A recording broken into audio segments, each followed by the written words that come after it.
Una figura colosal, tanto literal como figurativamente, se cierne en el tapiz de la historia inglesa, el rey Enrique VIII.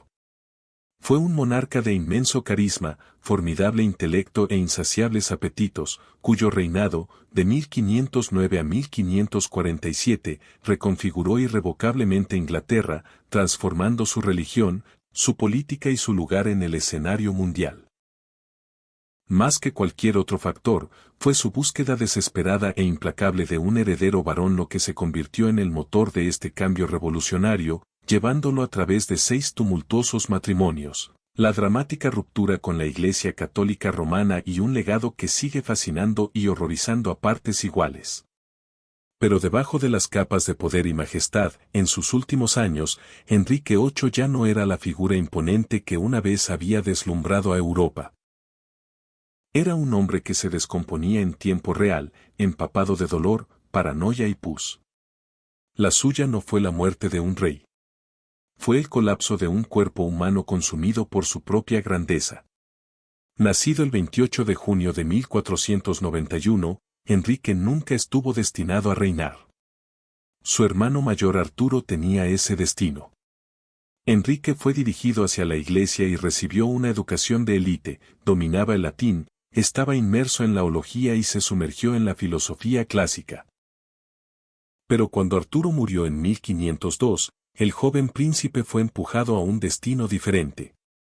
Cuando ascendió al trono en 1509, Enrique VIII, de 18 años, era la imagen misma de la majestad renacentista. De más de 6 pies de altura, con hombros anchos, penetrantes ojos azules y cabello castaño rojizo, era atlético, encantador y ampliamente considerado el monarca más apuesto de la cristiandad. Justaba, componía música, debatía teología y bailaba con una gracia inigualable. Para su pueblo, era el príncipe de oro, la encarnación de la promesa.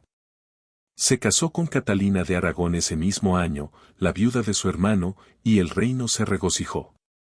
Sus primeros años juntos estuvieron llenos de celebración y estabilidad. Pero a medida que pasaban las estaciones y no llegaba ningún hijo superviviente, la mirada del rey se volvió hacia adentro, hacia la duda, la frustración y algo mucho más peligroso, la obsesión. La desesperada necesidad de Enrique de un heredero varón se convirtió en el eje alrededor del cual giró todo su mundo. Inglaterra solo había salido recientemente del derramamiento de sangre de las guerras de las Rosas. Sin un sucesor varón, Enrique temía la guerra civil, el fin de la línea Tudor y quizás el juicio divino. Catalina le dio varios hijos, pero solo una, María, sobrevivió a la infancia. A medida que Catalina envejecía más allá de los años fértiles, Enrique se convenció de que su matrimonio estaba maldito por Dios, citando Levítico 20:21, si un hombre tomare la mujer de su hermano, cosa inmunda es, sin hijos quedarán. Así comenzó el gran asunto del rey, una campaña para anular su matrimonio, una que trastornaría Europa. Cuando el Papa Clemente VII, bajo la presión del poderoso sobrino de Catalina, el emperador Carlos V, se negó a conceder la anulación, Enrique se volvió contra la propia Roma. Lo que siguió fue una ruptura sísmica. Con la ayuda de su ministro principal Thomas Cromwell, Enrique estableció la Iglesia de Inglaterra, nombrándose a sí mismo su cabeza suprema en 1534. Pero la ruptura con Roma no fue meramente religiosa. Fue violenta, sangrienta y absoluta. Sir Thomas More, una vez el consejero más cercano de Enrique, fue decapitado por negarse a aceptar el nuevo orden. Y cuando los monasterios fueron disueltos, sus tesoros y tierras fueron incautados, enriqueciendo a la corona y devastando el paisaje espiritual del país. El rey había derribado todo un sistema de creencias, pero aún no tenía un hijo. Ana Bolena, la enérgica cortesana que había cautivado a Enrique, se convirtió en su segunda esposa. Le dio a Isabel, una hija, y tuvo un aborto espontáneo de un niño varón.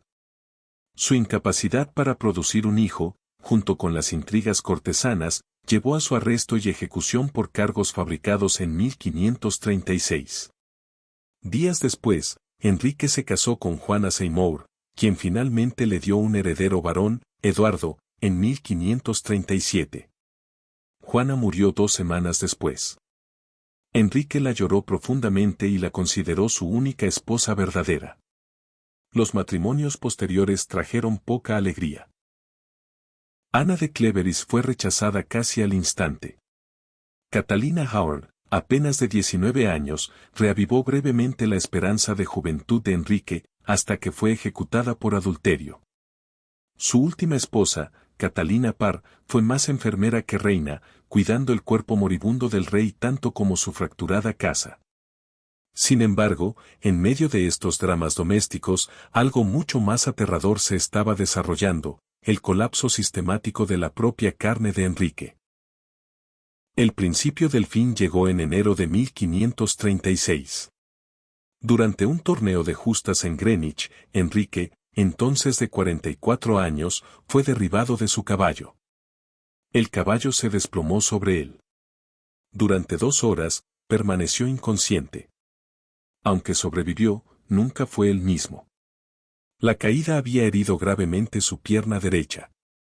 La herida se infectó. Se desarrolló una úlcera, profunda e implacable. Se convirtió en una llaga abierta y permanente que supuraba pus y emitía un hedor insoportable. Ninguna cantidad de sábanas perfumadas o cuidados cautelosos podían ocultarlo. Los cortesanos usaban pañuelos perfumados solo para estar cerca de él. Los embajadores informaron que el olor les llegaba a varias habitaciones de distancia. Pero la herida en la pierna no era solo una fuente de dolor físico, marcó un profundo cambio psicológico. Enrique, una vez ágil y radiante, se hinchó y se volvió irritable. La corte hablaba en susurros de su temperamento volátil, su paranoia, su repentina crueldad. Algunos historiadores especulan que su lesión en la cabeza pudo haber provocado cambios cognitivos, cambios de humor, decisiones impulsivas, ataques de ira. Otros sugieren que simplemente eliminó las últimas restricciones sobre un gobernante ya absoluto. Con su movilidad limitada, Enrique comenzó a ganar peso a un ritmo asombroso. El príncipe, antes esbelto, engordó a más de 400 libras. Su cintura superaba las 52 pulgadas. Requería un elevador mecánico para moverse entre sus aposentos. Las puertas del palacio se ensancharon para acomodar su tamaño. Su dieta siguió siendo extravagantemente destructiva, rica en carne, escasa en verduras y empapada en cerveza y vino. Consumía miles de calorías diarias, pasteles de venado, capones, cerdos asados enteros, mientras apenas se movía. Fue, según todas las cuentas, un suicidio lento e indulgente. Y, sin embargo, a medida que su cuerpo se descomponía, su poder político se mantuvo firme. Continuó ejecutando a los enemigos percibidos. En 1547, solo 9 días antes de su propia muerte, ordenó la decapitación de su primo, Henry Howard, conde de Surrey. La maquinaria de la tiranía seguía operativa, incluso si su amo se estaba pudriendo por dentro. Los tratamientos infligidos por sus médicos solo aumentaron su miseria. Cauterizaron las heridas de su pierna con hierros calientes. Le untaron arsénico y mercurio. Lo sangraban regularmente, debilitándolo aún más. Nada de eso ayudó. Las úlceras empeoraron. Su cuerpo se hinchó. No podía caminar sin dolor. Pasaba horas en la cama, inmóvil, gimiendo. Los médicos modernos ahora creen que sufría de diabetes, gota severa, hipertensión e insuficiencia cardíaca. Algunos sugieren sífilis, aunque la evidencia es circunstancial. Lo innegable es que sus últimos años fueron un tormento incesante. Su paranoia se intensificó. Temía el asesinato, particularmente el envenenamiento. Exigió que los sirvientes probaran cada plato.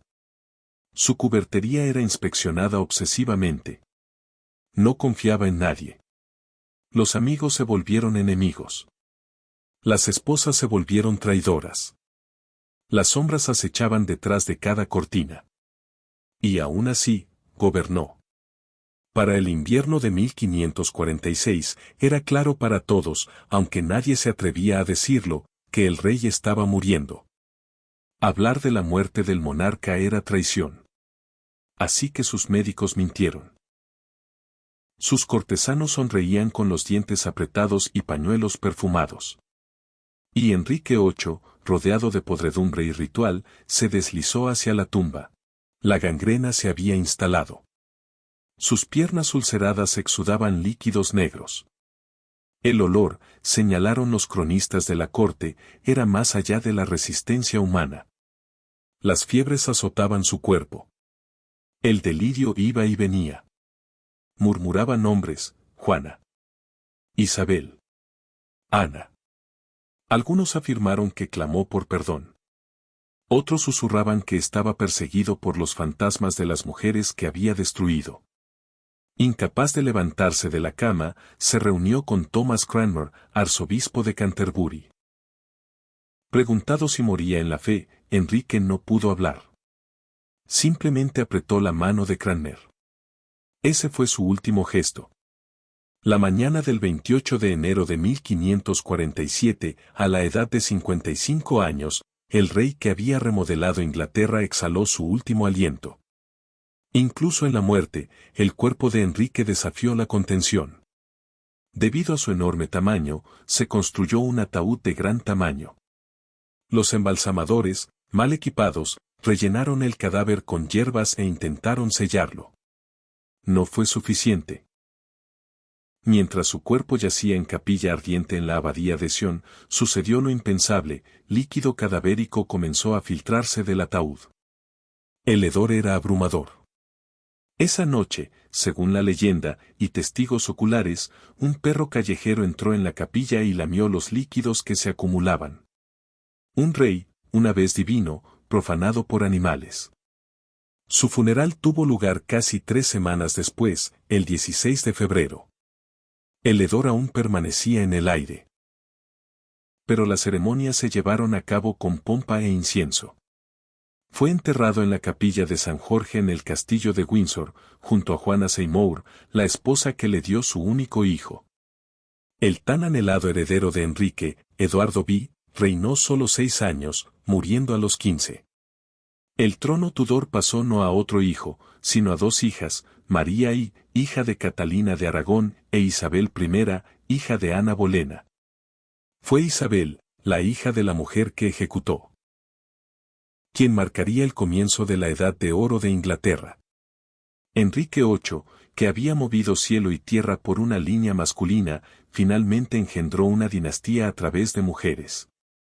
Su legado no vivió en el hijo que murió joven, sino en la hija que casi negó. La historia de los últimos días de Enrique no es solo una de decadencia corporal. Es una historia moral, un crudo recordatorio de que ni siquiera el poder más absoluto puede conquistar la carne. El mismo rey que había ejecutado esposas, desafiado al papa y redefinido la fe murió hinchado, infectado y en gran parte solo. Su cuerpo, una vez celebrado como perfección real, se convirtió en un símbolo de la fragilidad humana. Intentó reescribir la ley divina. Reformó la Iglesia y el Estado. Pero no pudo escapar de la podredumbre dentro de él. Su muerte no fue un capítulo, fue una advertencia. Detrás de la fachada dorada de la realeza, siempre hay sangre, hueso y decadencia.